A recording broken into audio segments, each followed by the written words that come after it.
nosso convidado de hoje é o prefeito da cidade mineira de Santa Bárbara do Tugúrio, José Antônio Donato, mais conhecido como Donatinho. Doutor em Direito, sua gestão inovadora acabou de ser premiada em Nova York. Prefeito Donato, seja muito bem-vindo ao nosso show. Elisa, muito obrigado por estar participando desse programa maravilhoso, por estar aqui novamente, né, Santa Bárbara do Tugúrio, Minas Gerais, Brasil, participando desse programa para a gente poder falar um pouco do que levou de eu estar cerca de 15 dias atrás aí nos Estados Unidos, em Nova York, recebendo o prêmio, né, graças a essa gestão que nós estamos fazendo aqui. Uma cidade pequenininha, 5 mil habitantes, mas que está se despontando e, assim, cada vez mais a gente vai buscar para que a gente possa estar mostrando que os pequenos também são capazes. Donato, realmente foi um prazer te conhecer aqui em Nova York. Para quem não conhece, o Donato estava aqui algumas semanas atrás para receber o prêmio Notáveis USA, que é dado aqui em Nova York pela Brazilian Heritage Foundation. Esta fundação, ela tem uma missão muito importante, que é imortalizar o trabalho dos brasileiros que se destacam na América ou aí no Brasil. Então, o trabalho do prefeito foi altamente conversado aqui e é realmente um prazer e uma honra para nós brasileiros ver uma gestão de uma cidade pequena se destacar tanto internacionalmente. Então, meus parabéns, prefeito. Lisa, eu que tenho que agradecer, eu fiquei muito feliz quando da indicação, né, foi uma surpresa muito grande, não imaginaria que teria uma votação tão expressiva, que levasse, né, ao reconhecimento da nossa gestão até a categoria ouro, que é uma das principais categorias, né. Eu me orgulho muito porque nós temos aqui no Brasil, eh, três três prefeitos hoje em dia, né, contando comigo, contando com Santa Bárbara do Tugúrio, mas dois que também se destacaram demais, que foi o Sérgio Meneghelli, né, ex-prefeito de Colatina, atual deputado estadual, e também o prefeito de Coronel Fabriciano, doutor Marcos Vinícius, que é até presidente da Associação Mineira de Municípios. Né? Nós somos o estado do Brasil com o maior número de municípios, somos 853, e a maioria deles com menos de 20 mil habitantes. E Santa Bárbara do Tugúrio com seus 5 mil habitantes, né, sendo destaque e referência através da gestão que nós estamos implantando aqui, finalizando essa gestão agora em 2024. Que maravilha. E aí vamos conversar bastante sobre isso, né? Aqui no nosso programa, normalmente, quando nós conversamos de assuntos polêmicos, né, política, religião, né, a gente não entra nos detalhes da preferência, claro, para ser respeitoso com todo mundo. Mas é muito interessante a gente saber as trajetórias. E você é um prefeito jovem, né, mas um homem internacionalizado, né? Eu soube que você é advogado, se formou aí em Barbacena inicialmente o seu bacharel, depois foi para São Paulo fazer sua pós-graduação, e aí foi para a Argentina, para Buenos Aires, né, estudar Direito Internacional, e hoje é doutor formado pela prestigiosa Faculdade do Porto, em Portugal. Como alguém que mora no exterior também há mais de 20 anos, eu acho que é imprescindível para toda pessoa, possivelmente do Brasil, de qualquer lugar, ter uma experiência internacional. Eu acho que isso muda muito. E o fato de você ter morado em 2 países, principalmente na Europa, você ali na Europa é tudo tão pertinho, né, Donato? Eu imagino que você tenha viajado muito, né? Essas viagens aconteceram e, se foi o caso, você acha que elas te influenciaram? Sem dúvida, sem dúvida. Eu, assim, depois, eu sou de família muito humilde. A minha mãe, com toda dedicação do mundo, praticamente cuidou dos seus 4 filhos sozinha e, assim, pôde educá-los, né? E eu quis avançar um pouco mais nos estudos. E quando eu formei no direito, eu fui ser serventuário da justiça, dali eu comecei, minha paixão era viajar. Dali eu já comecei de alguma forma a viajar, né? Viajei por toda aqui a América do Sul, depois fui na América Central, depois fui conhecer os Estados Unidos e para a Europa fora, né? Eu somo aí 77 países que eu conheço, né? Todos os continentes do mundo eu conheço um pedacinho, isso é muito importante, e com certeza isso me trouxe muita experiência, né, de você estar lá fora, estar aí fora, né, trouxe experiência de vida, experiência de você, de alguma forma, enxergar o mundo com outros olhos, ter o pé no mundo real. O mundo cada vez mais está mudando, nós precisamos estar, de alguma forma, né, com toda certeza, buscando se adaptar para que nós possamos, né, ter o nosso espaço. E, assim, com certeza isso foi fundamental para que, de alguma forma, abrisse os meus olhos e eu pudesse, de alguma forma, estar aí, né, hoje, sendo gestor de um município pequeno, mas que fazendo uma gestão, né, de uma cidade de porte grande, né, com tudo que a gente tem executado, tudo que foi que nos levou até a esse prêmio em Nova York. Renato, eu adorei o que você disse e gostaria de saber um pouco mais como é que foi a sua entrada na política. Você teve influência de outros prefeitos, como o Mazinho e o João Cascado, e como isso começou a influenciar a sua vida como adolescente e de depois querer entrar na política? Então, Lisa, eu tive a grande sorte na minha vida de conviver em famílias maravilhosas que fizeram muito acontecer aqui em Santa Bárbara do Tugúrio. Essas famílias, né, tanto do São Marzinho quanto do São João Cascudo, foi assim fantástico estar ali no meio deles, porque eu vivia um pouco da política, né? Mesmo que era uma política com muitas dificuldades, com muitas situações delicadas, né? Isso era lá, eu tinha meus 7 anos de idade, estou com 37, ou seja, 30 anos atrás. Então eu pude, de alguma forma, aprender muito naquele ambiente ali familiar, sabe? Então isso com certeza despertou muito na minha infância, né? Durante um tempo isso ficou de alguma forma congelado, porque daí eu fui para os estudos, fui fazer direito, né? A minha intenção, né, era ser magistrado, fiz alguns concursos, inclusive a questão do doutorado era também para poder ter pontos para poder fazer, né, prestar concursos e estar de alguma forma com mais pontos, estar à frente de outros candidatos, porque não adiantava tirar 10 na nota na prova oral, na prova prática escrita e não ter aí os pontos, né, de graduação. Então, por isso que eu cheguei no doutorado. Quando eu finalizei o doutorado, no final de 2020, nós estávamos, né, no final de 2019, aliás, em dezembro de 2019, quando foi a defesa de tese. Em 2020 veio o carnaval, né, ao menos aqui no carnaval, após o carnaval estourou a pandemia. Então nós vivemos um mundo é, surreal, algo que nós nunca imaginaríamos. O mundo parou por 2 anos, né? E assim estávamos num período que teria ou não campanha, e eu parei para pensar que eu não poderia sair de Santa Bárbara do Tugúrio, uma cidade que acolheu minha família tão bem, sem deixar de alguma forma uma contribuição. E vendo ali aquele sentimento, aquela situação, as pessoas reclusas, né? A pandemia, tudo muito novo, a gente não sabia o que estava acontecendo, o que estava para acontecer. Eu tive, então, essa oportunidade de estar me oferecendo para estar candidato, e tudo foi acontecendo durante aquele período ali, e tudo deu certo, e foi consagrei aí, né, prefeito de Santa Bárbara do Tugúrio, junto com um grupo, né, que queria essa mudança. Esse grupo hoje em dia, infelizmente, não está totalmente junto, mas outras pessoas, né, maravilhosas se juntaram para poder fazer e dar continuidade a esse trabalho tão bem feito que nós estamos fazendo e que precisa dar continuidade, porque o progresso tem que continuar. E nesse caso, é interessante você ter falado da pandemia, muita coragem você ter concorrido justamente numa época, depois de uma crise que acontece uma vez no século, né? Como é que foi assumir um governo, depois de uma pandemia? Como é que aconteceu para você?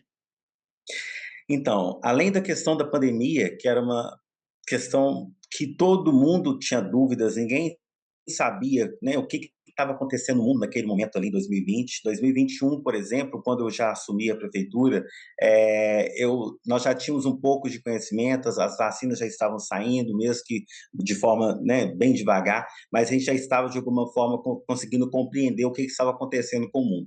Para mim, na transição, na campanha em 2020 e na transição, foi muito complicado, porque além da transição de governo, né, que é de um governo que, de alguma forma, tinha uma visão de política, e o meu governo tem uma visão de gestão pública, né? Então, eu tive que fazer um choque de gestão para poder administrar e colocar as contas públicas em dia. Ainda tinha dificuldade em relação à questão da pandemia, de cuidar da população, de não deixar que a economia, de alguma forma, parasse totalmente. Aqui nós não temos indústrias, não temos empresas grandes, mas nós temos comerciantes que são lutadores, produtores rurais que são lutadores, que são feirantes, que precisavam estar escoando a sua produção, e nós não poderíamos simplesmente, né, por mais que o Estado tinha regras duras, né, de lockdown, e tudo fechava mesmo, era tudo muito complicado, mas nós não poderíamos, de alguma forma, deixar que tudo ficasse fechado e as pessoas ficassem à mercê de doações e algo dessa forma. Então a gente teve que lidar com de uma forma muito cirúrgica em tudo quanto posto, em todas as questões, para que nós pudéssemos estar administrando, mudando a forma de administrar com uma gestão pública eficiente, transparente e que tivesse sido, né, dando progresso. E ainda teve mais um fator muito triste, Lisa, que eu queria mencionar, que na segunda semana de gestão nós tivemos uma enchente muito devastadora aqui, muito horrorosa, que assim, que deu muitos prejuízos, ou seja, foi muito desafiante. 2021 foi um ano assim que, né, graças a Deus estamos aqui vivos, mas é um ano que não se deve ficar muito na memória diante de tanto que nós sofremos, mas graças a Deus nos reerguemos. Mais uma vez, né, nos momentos de guerra que a gente vê quem são os bons generais, né, então nas crises, e fico feliz que você tenha feito algo tão interessante que realmente foi colocado. Houve algumas coisas na nossa pauta aqui, olhando, né, observando a sua gestão, que eu gostaria de te perguntar, porque realmente foram de bastante interesse e de bastante apreciação. Uma foi o seu apoio à malha rural, desde que a sua cidade é uma cidade mais rural do que urbana, né, você poderia falar um pouco para nós sobre os incentivos que você dá à população rural? Claro. A nossa população aqui, ela na sua maioria está ou não está residente ou tem a sua produção com atividades rurais. Santa Bárbara do Guri já foi a maior produtora de banana aqui no Campo das Vertentes. Nós também estamos próximo da Mantiqueira, né, e da Zona da Mata. E foi uma das maiores produtoras, né? Nós estamos trabalhando para que isso volte. O governo do município dá todo o apoio que é possível, coisa inédita que não acontecia. Isso eu falo ouvindo dos cidadãos, né? Isso é muito bom ouvir, até arrepio, porque nós temos hoje um trabalho muito grande de incentivo com insumos, incentivo com aração de terra, né? Preparação da terra, concursos de aperfeiçoamento através de sistemas DS como o Senar, o Senai, para poder estar passando para essa nova geração, não ensinando o que as gerações passadas, né, os pais, os avós ensinaram, mas aprimorando, fazendo com que a produção esteja cada dia mais avançada, esteja cada dia mais à frente, né, para que possa ter mais o uso adequado do solo, né, na pecuária, juntamente questão dos pequenos, médios e grandes produtores. A nossa medicina veterinária, através dos nossos responsáveis técnicos, tem feito um trabalho maravilhoso de reprodução de animais, que tem, assim, evoluído muito e gerado renda para a nossa população. Isso é uma maravilha, porque são coisas fáceis de medir o resultado, né. Se você dá um incentivo específico à agropecuária e você vê mais gado, é fácil de você ver que está tendo resultado. A mesma coisa com as plantações e os cursos também, né, novas formas de fazer o negócio. Isso aí realmente é um modelo de empresarial quase que você está usando, né, de gestão em vez de política. Então realmente isso aí ajuda bastante a população. Meus parabéns, isso aí já mostra uma visão bastante internacional sua. A segunda que me impressionou bastante, que eu achei interessante, foi o programa de inglês que você faz. Em muitas cidades rurais, a própria população às vezes não acha tão necessário investir o que eles chamam de luxos da educação. Eles querem educação básica, claro, né? Mas não esses luxos, como aprender inglês, isso pode ser um desperdício de verbas, entre aspas. E como alguém que mora fora também já há muito tempo e observando a experiência dos brasileiros que vieram para cá sem saber a língua versus aqueles que vieram já sabendo a língua, o tipo de oportunidades. Se a pessoa vai até depois no futuro quer ir para um outro país, se você não fala a língua, você vai ter opções muito braçais apenas à sua disposição. À medida que se você já sabe a língua, você pode escolher fazer A ou B. Você pode fazer algo mais intelectual ou você pode fazer algo mais hands-on, como a gente chama, mais braçal, se você gostar daquilo. Mas você é dado a opção, à medida de que quem não fala vai perder tanto tempo aprendendo, ou às vezes até sendo enganado por alguém que não vai lhe dar a informação correta. Então, explica para a gente como é que é o seu projeto de inglês que foi falado aqui em Nova York ao receber o seu prêmio. Certamente. Isso também é uma questão que eu gosto muito de colocar no lugar das pessoas, no lugar do cidadão, no lugar, né, do ser humano. E, assim, eu sempre gostei muito, do inglês, sempre gostei muito de outras culturas, então isso me incentivou muito a colocar no meu plano de governo que eu queria que o nosso estudo não fosse apenas aquele básico, aquele didático, aquele obrigatório, né? Por exemplo, quando eu estudei, a gente aprendia só o verbo to be, e olha lá, era não desmerecendo os profissionais, né, da educação, os maravilhosos, mas assim, era o material que era disponível para eles. Então, através de um programa que se chama Alfabeto das Letrinhas, né, a gente implantou, fez um processo licitatório, uma empresa foi contratada e a gente tem dos anos iniciais, né, do primeiro ano até o nono ano da rede toda de educação, né? Nós temos aqui 800 e tantos alunos, quase 900 alunos, todos eles, desde o primeiro ano do ensino fundamental até o nono ano, aprendem o inglês, que é o inglês como se fosse de uma aula particular. O curso, o valor do curso que é oferecido é como se fosse de um CCAA, né, escolas, né, de língua inglesa, eles aprendem através dessa tática, dessa didática, a pronunciar muito bem, né, a questão da linguística e não só ali a questão da escrita. Então, tivemos até inclusive uma Olimpíadas de inglês outro dia, salvo engano, 15 dias antes do prêmio aí, e foi muito legal, vendo as crianças lendo assim perfeitamente. Que É maravilha. lógico que não se aprende totalmente em 6 meses, isso é uma questão continuada, mas só de observar que aqueles alunos que começaram em 2023, foi quando a gente começou com esse programa, já estão muito avançados, né? Os próximos anos, esses alunos que estão aprendendo desde a primeira série, né, do primeiro ano do ensino médio, imagina, eles vão sair ali no nono ano já craques, falando inglês perfeitamente, e vão ingressar muito mais fácil no mercado de trabalho.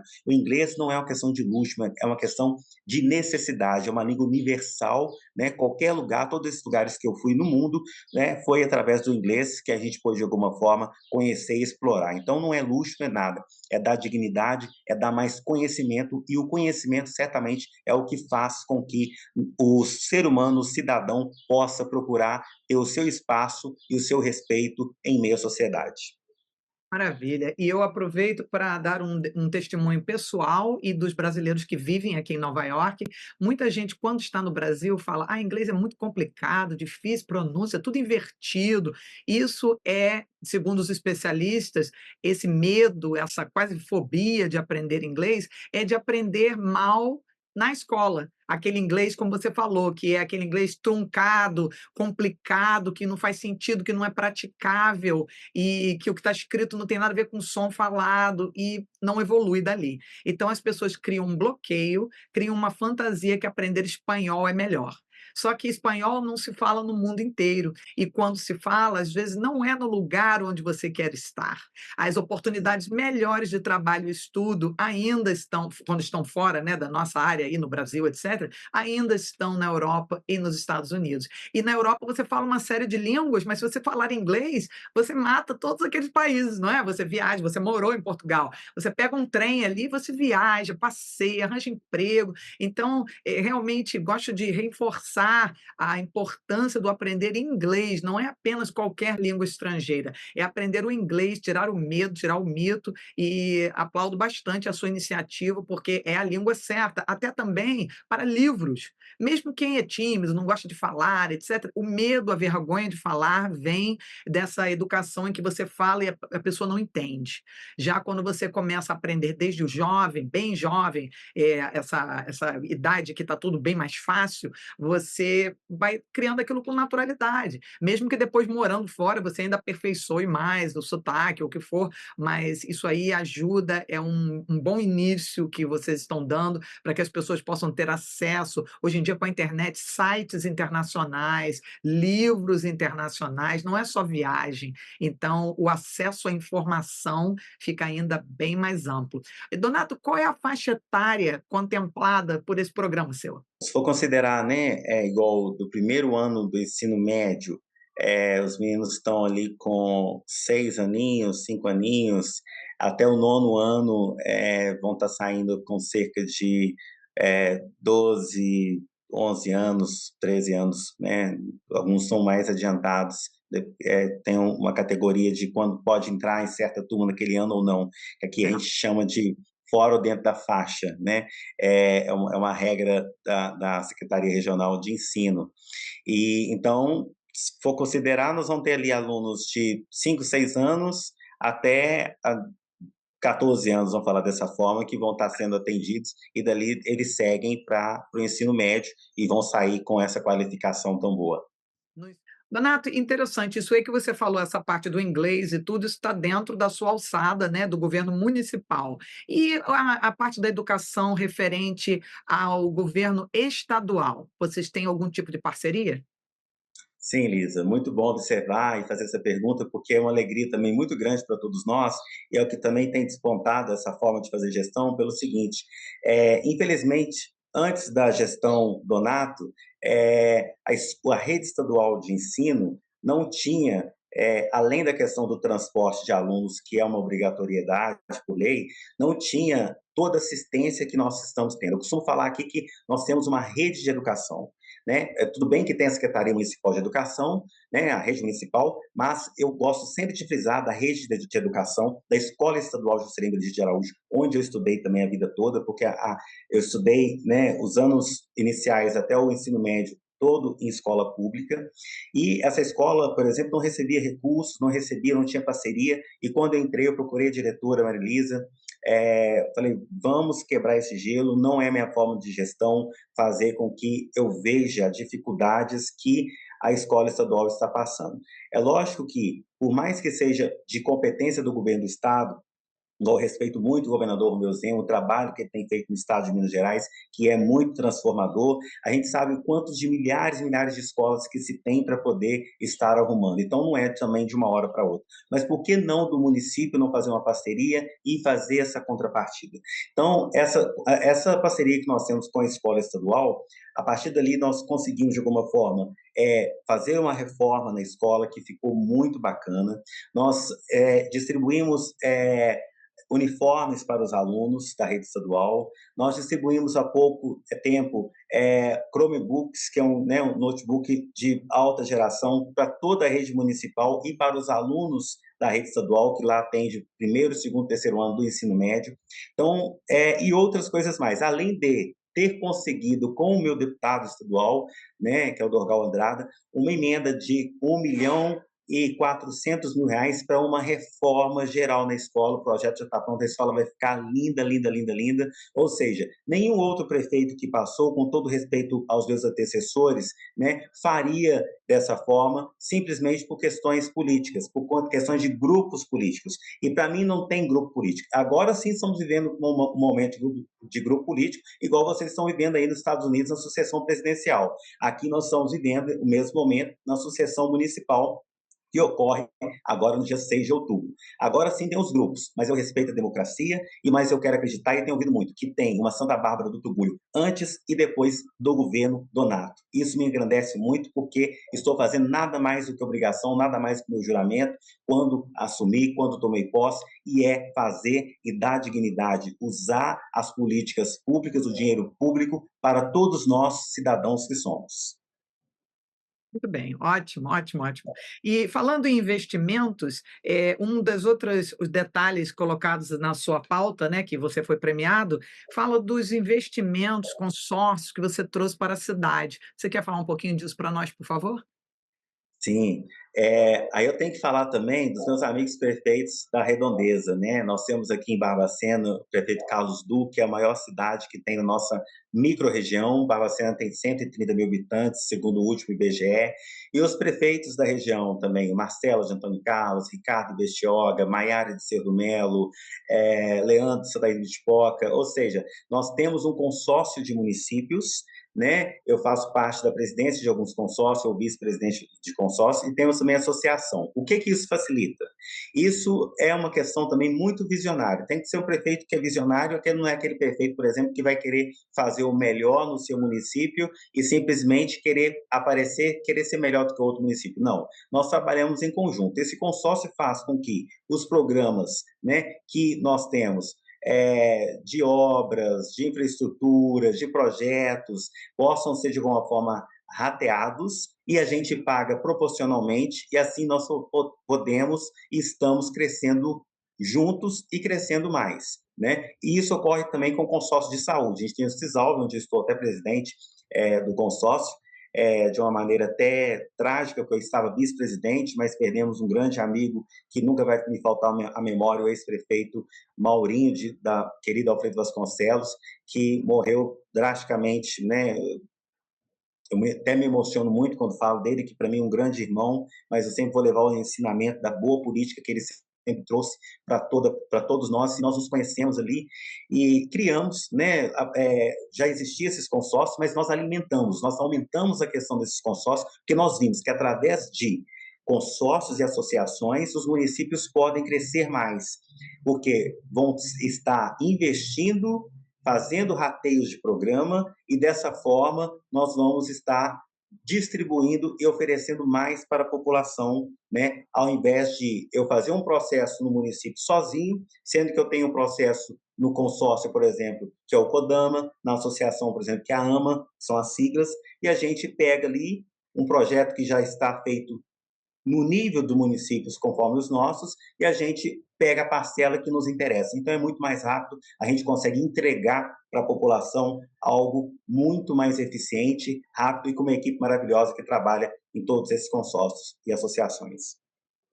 Maravilha, maravilha. Uma outra, questão aqui foi a de você ter sido eleito, né, como coordenador de cidades atingidas e sujeitas a desastre.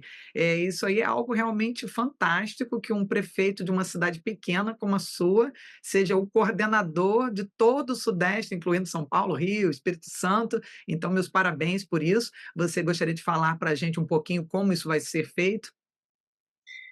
Para mim também foi outra surpresa muito grande.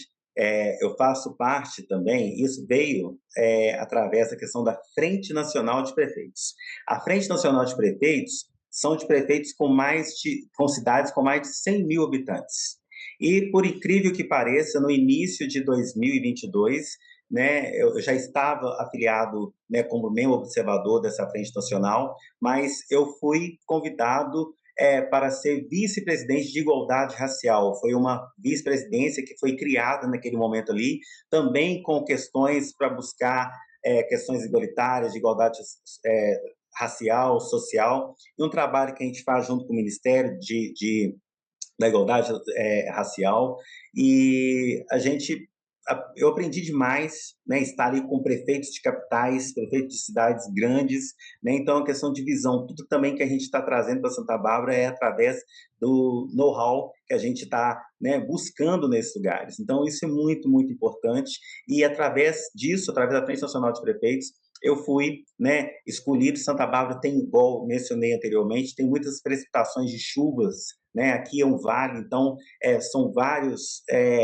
afluentes de rios. O Rio Pomba, que é o principal rio que nasce aqui, que é um cuidado muito grande, a gente tem que ter também, que nós estamos trabalhando junto ao Ministério Público do Meio Ambiente, junto à questão ambiental, para que a gente possa, né, ter a qualidade do saneamento básico. Infelizmente, em 2012, um projeto muito grande foi abandonado que estava pronto na Funasa para que nós tivéssemos aqui duas ETs, duas estações de tratamento de esgotos. Uma seria aqui na sede e a outra seria no Distrito Bom Retiro. Simplesmente ficou engavetado. Eu, quando assumi, fui buscando as informações do município, soube que tinha lá aprovado mais de 10 milhões para que fossem construídas essas duas ETs.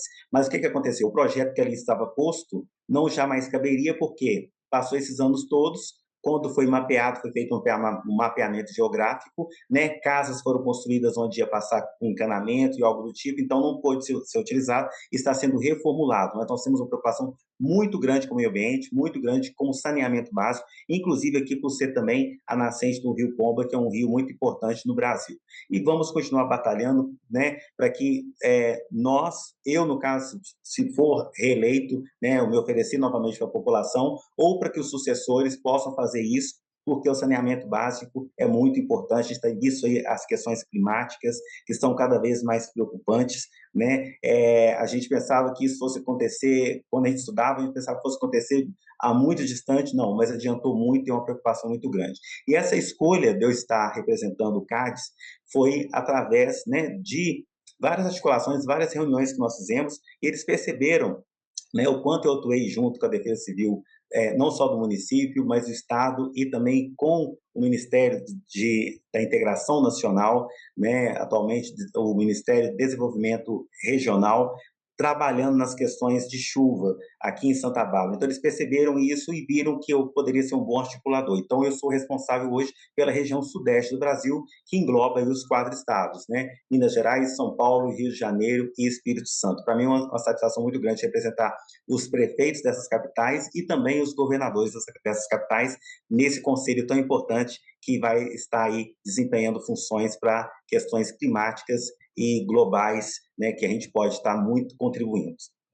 Maravilha, esse é o assunto do momento, né? Meio ambiente é o assunto do momento. Então, realmente é importante ter alguém com essa visão. Meus parabéns.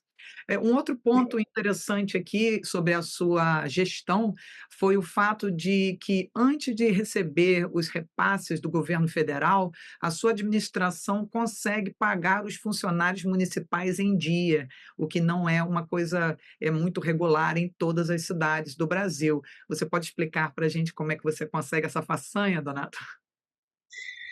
Eu tenho uma equipe, Lisa, muito boa de trabalho. Infelizmente, desde o primeiro ano de gestão, com 6 meses, eu já não tinha mais a figura, né, por questões ideológicas, não tinha mais a figura do vice-prefeito trabalhando comigo. Mas a nossa equipe de secretariado, nossa equipe de chefes de departamentos, a nossa equipe de coordenadores ficou muito empenhada no projeto, estudou, fez tudo que fosse possível para que nós colocássemos a casa em ordem, igual eu te falei, nós enfrentamos crise financeira, encontrei a prefeitura com crise financeira, né, com dívidas, mas nós conseguimos, mesmo na pandemia, fazer com que nós colocássemos as contas em dia. Muita coisa ainda está sendo resolvida, tem muitas questões judiciais, muitas coisas que não é o prefeito Donato, né, que tem que, de alguma forma, resolver. A justiça que exige, e eu estando prefeito, eu estou prefeito, tem data de início e data de fim, eu tenho que seguir essas situações e tenho que responder pelo município, porque é uma família, uma grande família, que, né, está sob os meus cuidados no momento e a gente tem que preocupar com isso. Então, eu dei total autonomia para os meus secretários, fizemos uma reestruturação administrativa, onde cada secretariado, né, que às vezes eram secretarias, por exemplo, eu tinha a Secretaria de Agricultura junto com Meio Ambiente. Não pode, a agricultura mexe com agrotóxico, né, o meio ambiente defende que o não uso, então não tinha como ficar em conjunto. Nós tivemos que separar essas secretarias, dê autonomia para cada um, e o dinheiro, principal, o dinheiro é aplicado da maneira correta, com transparência, né, as dotações feitas, cada um no seu ponto, cada um onde tem que ser. Por isso que a gente está conseguindo atender a todas as demandas do município. E em questão à folha de pagamento, é também um compromisso, porque o município poderia pagar até o 5º dia útil, mas se nós temos gestão, se nós temos ali, de alguma forma, né, a programação para que passar a folha no último dia útil do mês, por que eu não vou, de alguma forma, pegar e adiantar e, né, dar um conforto maior? E é uma obrigação, sim, mas poderia ser até o quinto dia útil, mas a gente adianta, até o último dia útil a gente faz o pagamento para que no primeiro dia útil do mês subsequente já esteja na conta do servidor, que faça chuva, faça sol, está ali trabalhando e fazendo com que os nossos projetos e o município estejam progredindo. Prefeito Donato, da cidade de Santa Bárbara do Tugúrio. Mais uma vez, parabéns pela sua excelente administração e pelo seu prêmio aqui em Nova York. Foi um prazer tê-lo aqui no nosso show. Lisa, muito obrigado por poder estar participando, né, desse programa maravilhoso. Tenho certeza que vai ser replicado aí em vários canais dos Estados Unidos. Tenho muitos amigos aí, vou estar pedindo para poder estar acompanhando e nós vamos estar acompanhando também e divulgando aqui no Brasil. Para mim é uma alegria muito grande e te falo com todo o coração, nada de ego. Simplesmente a humildade, né? A questão de fazer as políticas públicas, fazer a gestão acontecer, que é o que me levou a receber esse prêmio, a ter o prazer, né, de estar aí com você nos Estados Unidos, te conhecer. Espero, né, no retorno meu aos Estados Unidos, a gente está se encontrando. Quando vier ao Brasil também, nós possamos estar encontrando aqui. E tem muitos mais projetos por aí, né? Eu espero estar, né, sendo reeleito para continuar esse projeto tão bom aqui em Santa Bárbara. E depois disso, eu penso em ir para a Assembleia, se está deputado, para poder ajudar ainda mais. Eu vi que, por mais que eu tenha uma vocação jurídica, a vocação jurídica junto com a vocação política, uma política feita de maneira certa, correta e para todos, ela dá resultado. Por isso que nós estamos aqui com tantos pontos positivos. Sabemos sim, temos muito mais a fazer, tem coisas a corrigir, mas o que fizemos até hoje é inédito, né? E, enfim, muito obrigado por tudo, que vocês tenham bons fluidos, tenham também uma ótima caminhada na política, na sucessão presidencial aí nos Estados Unidos, né? Eu sei que são momentos muito, muito delicados, mas que a população faça a escolha do que for melhor, igual eu espero que seja aqui no Brasil também, nos mais de 5.000 municípios, os quais terão eleições esse ano. Para conhecer mais gente interessante e ouvir este bate-papo na íntegra, com todas as partes que possam ter sido eliminadas durante a edição, visite o nosso site delisaandrewshow.com e entre no segmento Conheça os entrevistados. Ali você encontrará uma página pessoal para todos os entrevistados que já participaram do nosso show e a forma de contactá-los. Você já pensou que a sua história poderia um dia estar no cinema? Ou já teve sonhos de dirigir o seu próprio filme? Essa será a sua oportunidade. Acontecerá em outubro o primeiro festival de cinema e celular. O mais interessante é que o curso será gratuito para 12 brasileiros selecionados.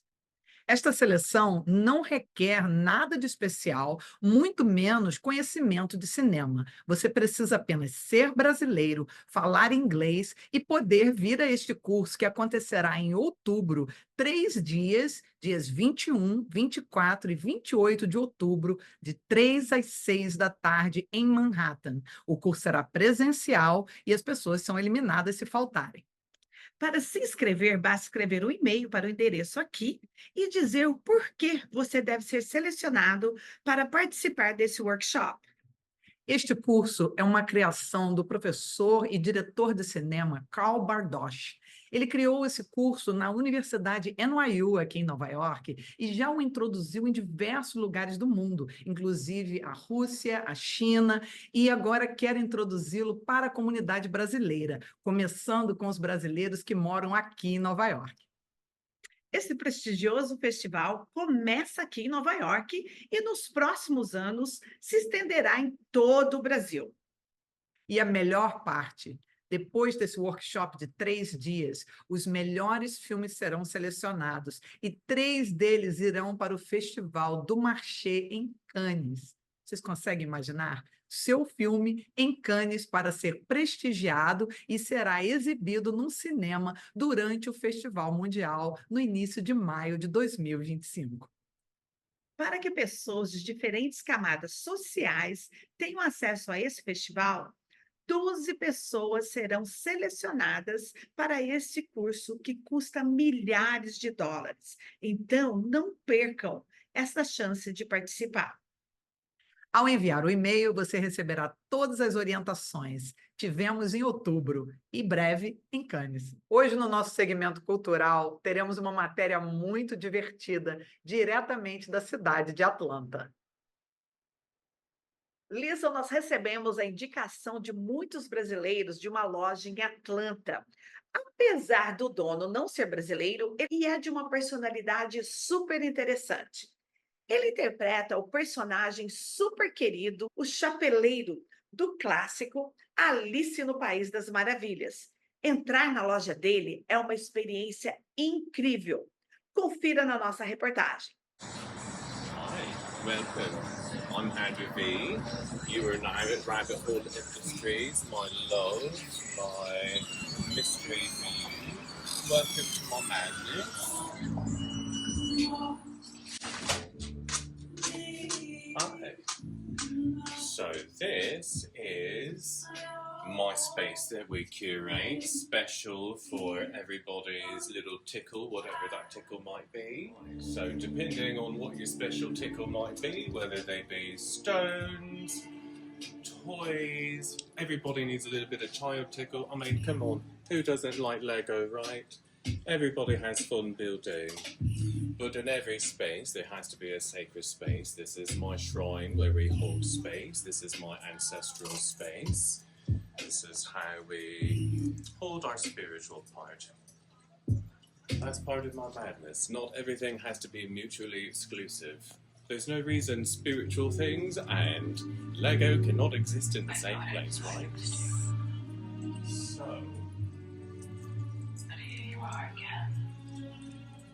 if you ever need any herbs for anything, this is where you might go. Right here, this nice little cabinet. Never know when you might need some elderflower. So, I am a conduit. I like to be here. You know, people often ask me, oh, what's your favourite piece? What's your favourite this? And I honestly do not have favourites of anything. In my view, in my brain, everything has its own unique vibration. Everything I create, everything I do is completely muse-driven. I don't know what it's going to be until it leaves my fingertips.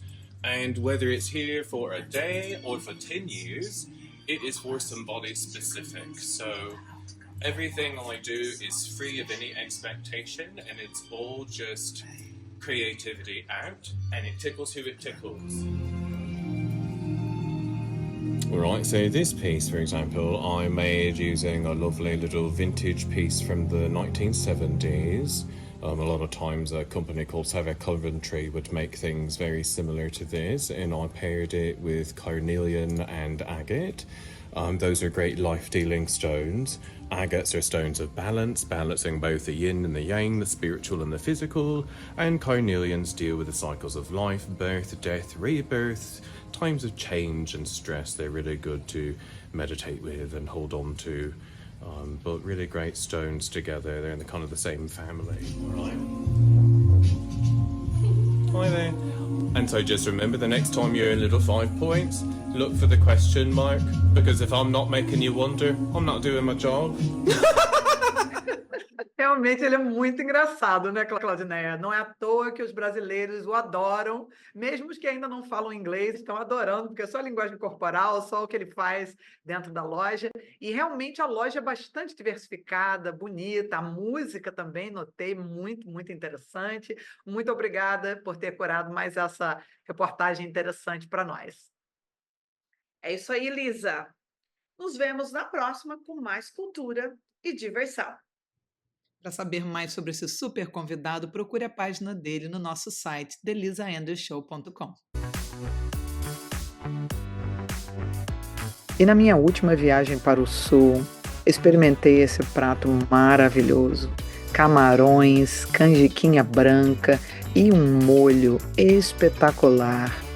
Essa parte que faz a diferença, segundo os especialistas, vem dos vegetais, principalmente do tomate. Então conversamos com esse especialista para saber o que o tomate do sul tem. I grow tomatoes at home. Tomatoes is really, really simple and easy to grow. All you need is water and sunlight. Maybe just a little bit of moisturizer and fertilizer, but it's not really necessary. Like I said, tomatoes just love sunlight. So you keep them outside, you keep them out winter in the wintertime. As long as they get sunlight, they're going to grow. Tomatoes pretty much tell you what they need, so you don't need pretty much of a green thumb to grow them. It's a beautiful vegetable to grow. I love growing my tomatoes. And also, fried green tomatoes are a specialty in the South. So, every now and then before my tomatoes get ripe, before I need a sandwich, I'll take them off the vine green, slice them up, cut them with some cornmeal, and just fry them up nice and crispy, have them in no slacking on them.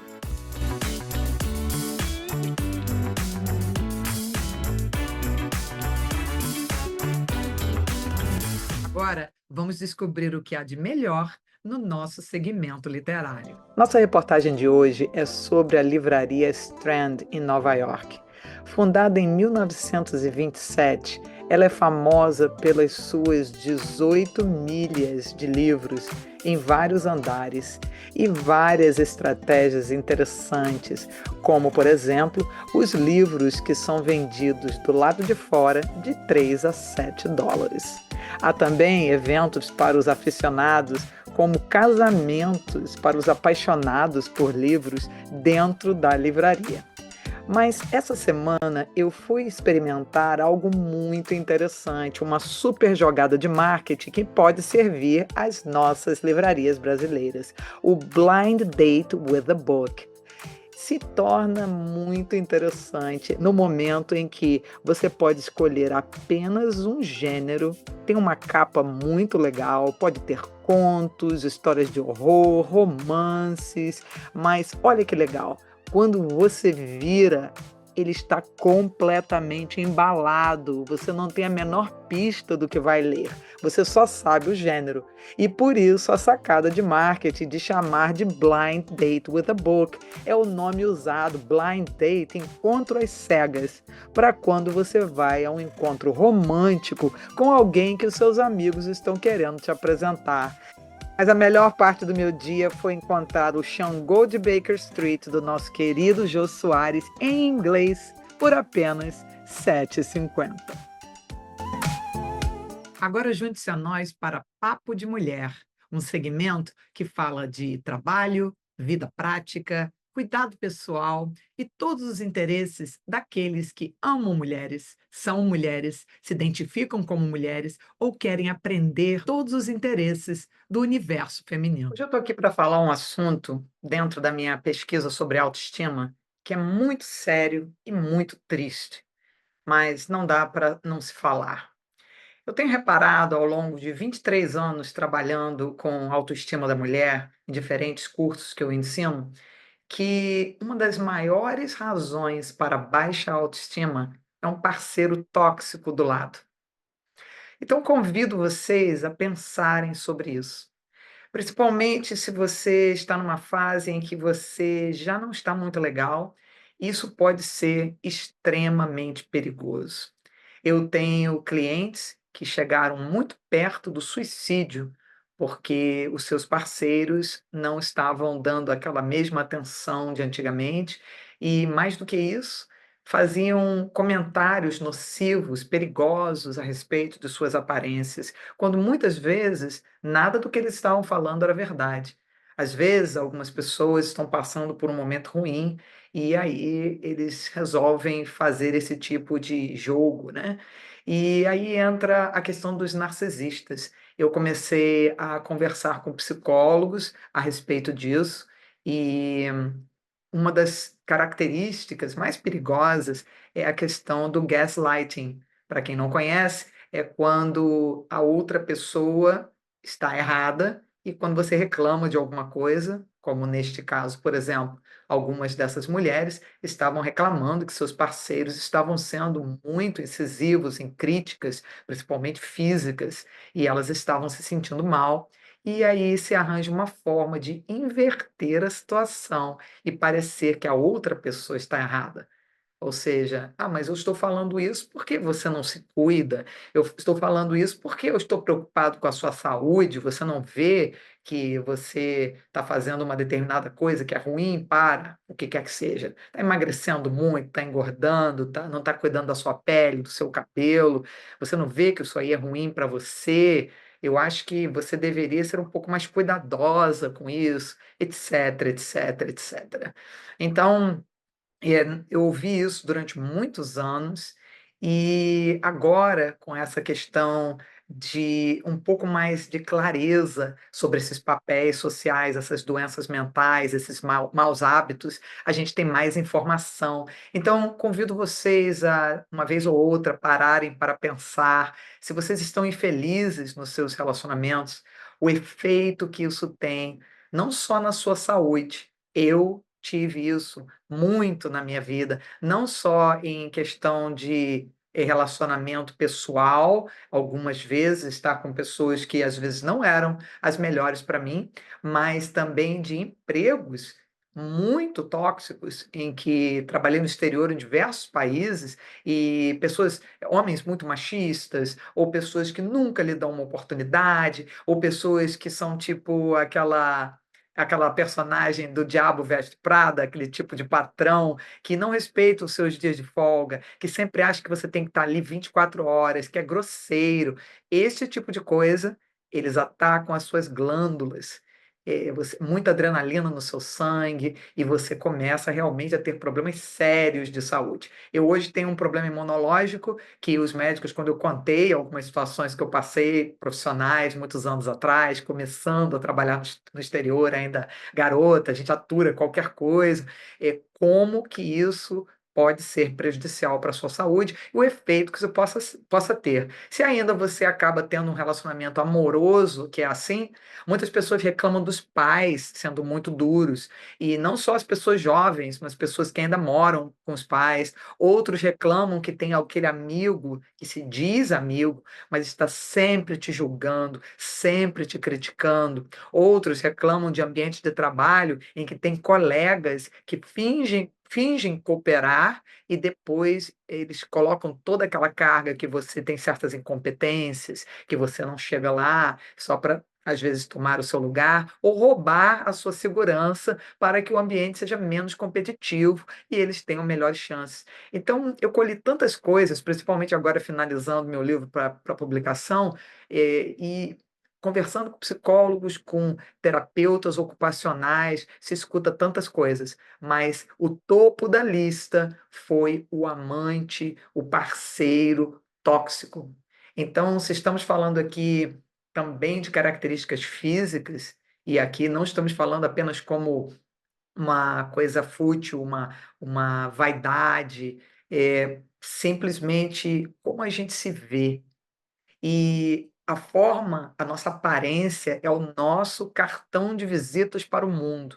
A coisa mais importante, como se chama aqui em inglês, substance, né? Seria o que está dentro de você, sua inteligência, seus valores, seu bom coração. É claro que isso é o você.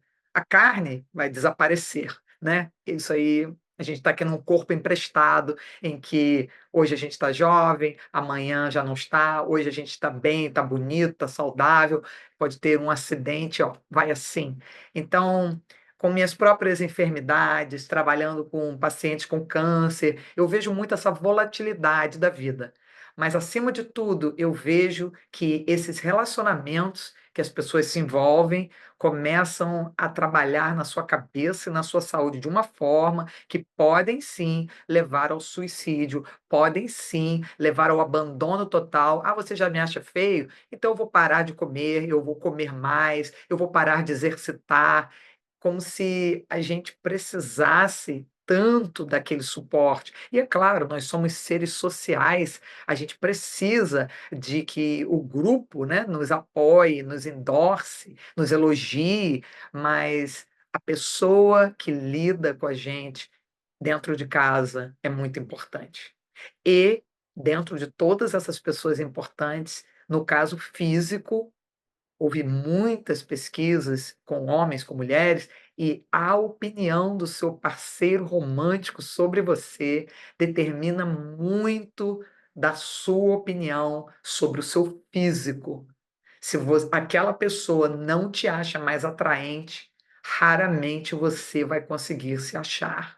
Então, algumas pessoas partem para querer se provar com outros, mas isso não acontece só com pessoas que estão envelhecendo ou acima do peso, não. Isso acontece com pessoas que estão lindas, mas às vezes se metem com um narcisista que usam essa técnica de desinflar o ego do outro como uma forma de dominação. Então, ao fazerem isso, até com alguém bonito, com alguém jovem, essa pessoa começa a se questionar: nossa, sempre me acharam interessante, sempre me acharam atraente, o que está vendo? Aí começa a ficar: se eu não sou bom para fulano, não interessa que o restante do mundo me elogie. E isso, para quem tem autoestima maior, para quem já tinha essa credibilidade social de se considerar atraente, demora um pouco, mas corrói também. Você começa a querer o aval e aquela palavra final daquela pessoa. Isso realmente atrapalha muito.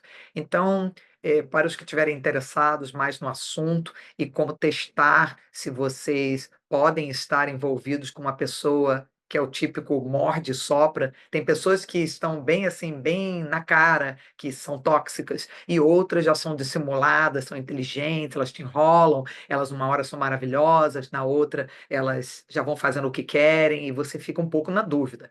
Então, eu escrevi um longo artigo publicado no jornal Brazilian Times, aqui em Nova York. E para os que estiverem interessados em saber mais, olhem, por favor, leiam o artigo aqui o link está na bio.